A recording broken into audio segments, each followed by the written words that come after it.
Hi folks, Mr. Long here. Part 2 of our screencast on rectilinear motion with tables of values and graphs. Uh, really an emphasis on using tables of values. So let's continue on with this. I want you to remember that the tables of values often on the AP exam and many of your university profs will do sideways tables rather than vertical tables of values, and it takes some getting used to. Usually X appears in the top row and Y appears in the bottom row, right? So it's the table's actually oriented with run over rise, which is a little bit weird. But nonetheless, you get used to it, and it, you know what, saves you space. And I really prefer the horizontal tables anyway. Let's get to work. Okay, so part C of this same series of questions about this trip to the science committee, whatever, the science people. And they're on their way there. John's on his way to Tom's place, and Anne's on her way to Tom's place. And they're trying to get there within an hour. And let's see here. Let's take a look at this question. So it says, rank John's average velocity. Average means secant slope over the time intervals given here. So how are we going to do this? Well, the first interval is 0.2 to 0.4. So basically, you need that section of the table. Okay, and then what's the next one? 0.5 to 0.9. So you would need that section of table.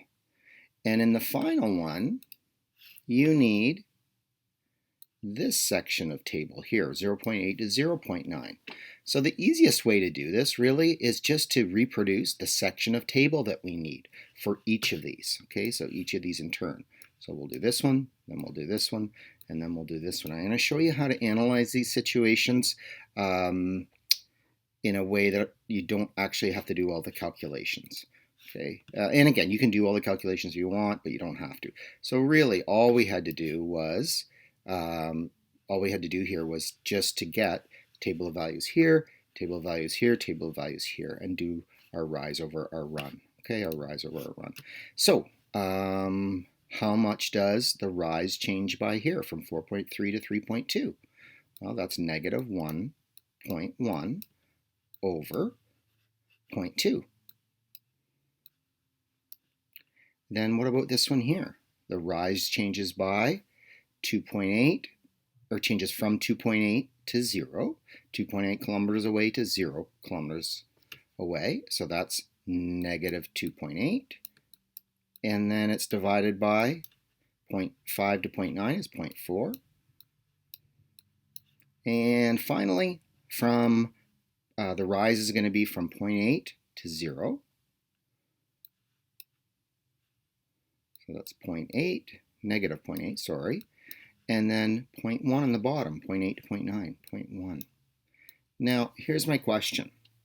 Can I convert these all to equivalent denominators? I mean, I could do the calculations, but is there a way to do this? And it's okay if you want to do the calculations, but look at this, 0.2, 0.4, 0.1. Well, I can get them all to 0.4 really easily. I would times this by basically 0.4 over 0.4 over 4 rather. To change a 0.1 to a 0.4, I multiply by 4. So what would that be? Negative 3.2 over 0.4, right? So if it goes negative 0.8 kilometers in 0.1 hours, it would be negative 3.2 kilometers over 0.4. Okay, just multiplying the top and the bottom by 4. This one here is 0.4. I don't have to worry about it. What about this one? 0.2, to change it to 0.4, I have to double it. So that's negative 2.2 over 0.2. Okay, so I've got this. Oh, whoops, that should be over 0.4. Sorry, folks. 0.4. So, and all of these then are over 0.4. So now I only have to compare the numerators.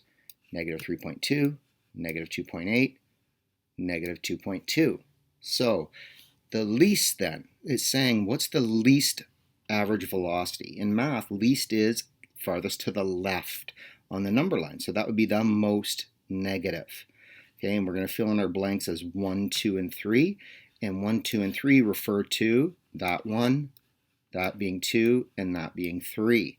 So let's figure this out. The least then is negative 3.2, so that's 3. The middle would be negative 2.8, and that's 2. And the greatest average velocity is actually negative 2.2, which is the first one. Okay, and another way to write this would be 3 is less than 2 is less than 1. Okay, because you may get asked to use this notation here. Okay, that's a little bit tricky, but nonetheless, we can do that. All right, let's look at D now. Is this statement possible? John turned around and walked towards his own home at some point during the trip to Tom's place. So remember that this part of the trip here where, whoops, not that part of the trip, sorry. This part of the trip here, when Anne went back towards her house, and we can tell because the distance to, this graph shows the distance to Tom's house. The distance actually increases, which means she's walking away from Tom's house or towards her house. So on a graph, it's really easy to see. What about a table though? If we look at our table, we have to really think about this carefully. That distance decreases, that distance decreases, that distance decreases, that distance decreases, that distance decreases. So it seems as though it's always decreasing. It does. It seems as though it's always decreasing. But is that necessarily true when we have a table of values at discrete values that aren't continuous? Well, you know what? In any one interval, John could have stopped, walked backwards for a little bit, taken 3 or 4 steps backwards, and then turned around and kept walking again. We don't know what happens in between 0 and 0.2 hours or 0.2 and 0.4 hours. We don't know. So in fact, it is possible because we can't see in the middle of those intervals what was happening, okay, because they are discrete values. They are discrete values. So you can see an answer here. So even though the secant slope, but for every interval is negative, we can't see inside of that like we could on a graph, right? We can't see what's happening inside that interval. Okay, last set of questions. So now we're going to turn our focus towards Anne in her graph and see what her greatest speed was. So this part here, part E, is which of the following times was Anne's speed the largest? So first of all, it's speed. What's speed? The absolute value of velocity. What's velocity? Velocity is the slope of the position graph. This is a position graph. Kilometers and then hours down here, right? This is hours. Okay, so it's the slope of this graph. So all we really need to do is draw tangents at these locations. So a tangent at 0.05, well, this right here is 0, that's 0.25, so where would my tangent be? Maybe in this region here, right, in that region. So there's a tangent there. Let's see, 0.3, let's make another tangent at 0.3. Well, that's a pretty easy one to make. It's a horizontal tangent there, right? That's where she changed direction. And she went from going towards Tom's house to turn and going back to her own house to pick up her purse that she'd forgotten. So let's see, or her backpack or cell phone, I can't remember what it was. So let's see, next one is 0.4. So 0, there's 0.5, there's 0.25, so 0.4 would be a tangent something like that, right? So that's kind of a small tangent. And then let's see, is there another tangent I need to make? Yeah, 0.6. Okay, that's an easy one to make. 0.6 is also a horizontal tangent. It's at a maximum. So we know the tangent slope is 0 there. And then finally, at 1 second. So right down here, I need to make a tangent right there. Ooh, it almost looks linear there. There's my tangent there. Well, if we compare all of these, and remember it's speed, it doesn't matter what direction it is, so it's the absolute value of the slopes of each of those segments. I would say it's pretty clear that that's the steepest segment of slope.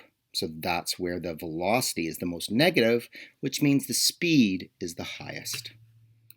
Okay, so it's t equals 1, has the steepest tangent slope, absolute value-wise. Okay, part F. Let's look at part F. Part F says, approximate any times John or Ann are slowing down. Okay, John or Ann are slowing down. When are they slowing down? Well, you know what? Let's think about this for a second. So I'm going to do a bit of graphical analysis here.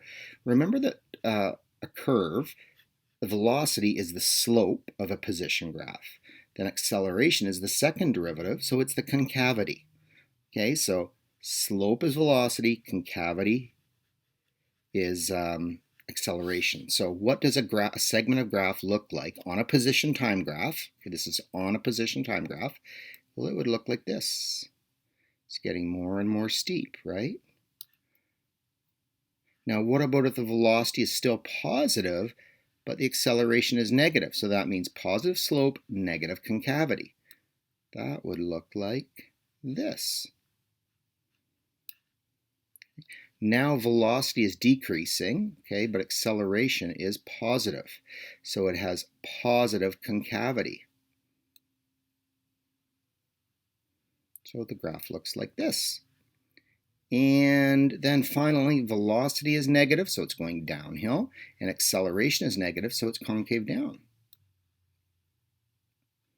Now, we know from our intuition that graphs that get steeper and steeper are speeding up. Speeding up, slowing down. So this graph here would be speeding up. This graph here is getting less and less steep, so that's slowing down. This graph here is getting less and less steep, so they're definitely slowing down. And this graph right here is speeding up because it's getting more and more steep, speeding up. So we want to figure out, we're looking at Ann's graph first, then we'll look at John's table of values. So let's see here. I'm not sure. This is a tricky one. So we've got to look at this graph here, and we want to get sections of curve for slowing down. So we want that section of curve or that section of curve. So do we have a section of curve like that? Well, I would say this section of curve here. Right? It looks like there's an inflection point right about there. So that section of curve would be slowing down. I think this whole section of the curve here is speeding up. It's getting steeper and steeper and steeper. Is there another section of the curve that's getting less and less steep? Because that's an indication of slowing down. Well, let's see. I think this part of the curve is actually getting steeper, but this part of the curve here, to me, looks like it's slowing down. It's getting less and less steep. Okay, so slowing down. So I want you to remember that from a acceleration is really caused by a push, right? An unbalanced force. So if your motion is in this direction and you're being pushed in the other direction, what happens? Do you speed up or slow down? Well, you slow down. And that's why you'll see when velocity is positive, acceleration is negative, it slows down. Or when velocity is negative and acceleration is positive, it slows down. So when the push, the acceleration, is in the opposite direction from the motion, the velocity, the object is slowing down. Okay, that's fairly intuitive. So I'm not going to write down the intervals of time, but for us to save time, but you could easily estimate those on the graph, right? Now let's get a table of values. That's a little bit different. So one of the ways that we can estimate velocities, as we know, is to do differences. So if I do the differences here, what am I going to end up with? Well, I'm going to do the differences, the change, because that's position, right? J of t is how far from Tom's house with respect to John. So that's negative 1.2. Then this one here is negative 1.1. This one here is negative 0.4. This one here is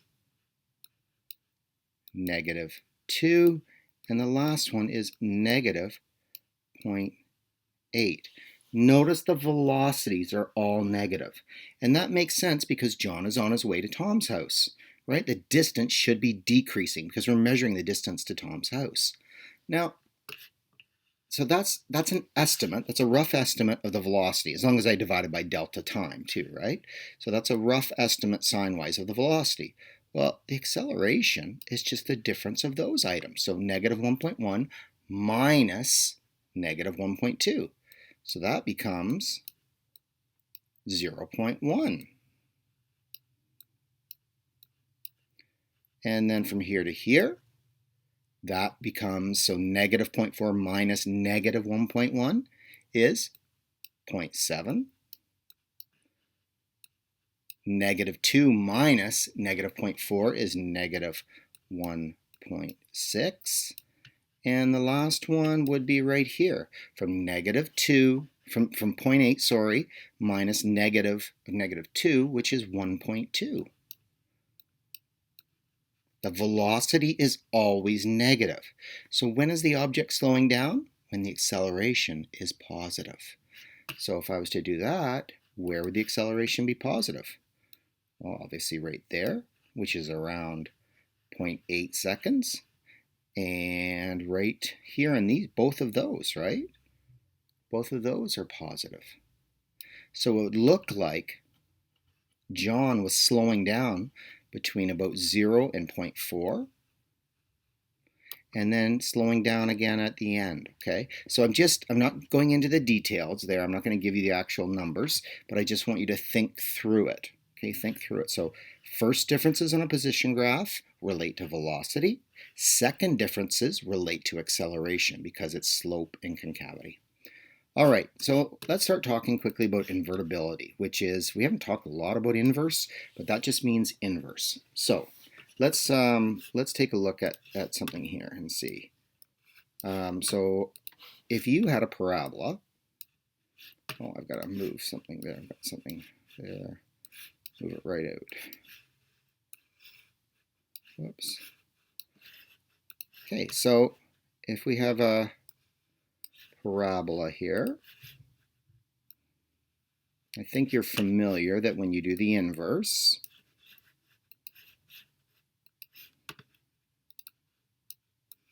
it's going to become a square root function, well, a non-function. It becomes a sideways parabola, right? Something like that. And we know that this function here is a function. This is not a function because it fails the vertical line test. Well, one of the things that we can do is, and I only mentioned this maybe once, is do a horizontal line test on the vertical function. If a curve hits a horizontal line twice, when you rotate it and reflect it over that line y equals x, you interchange x and y, all means the same thing, it's going to fail the vertical line test. So how can we tell if this graph, what sections of it are invertible? Okay, what sections are invertible?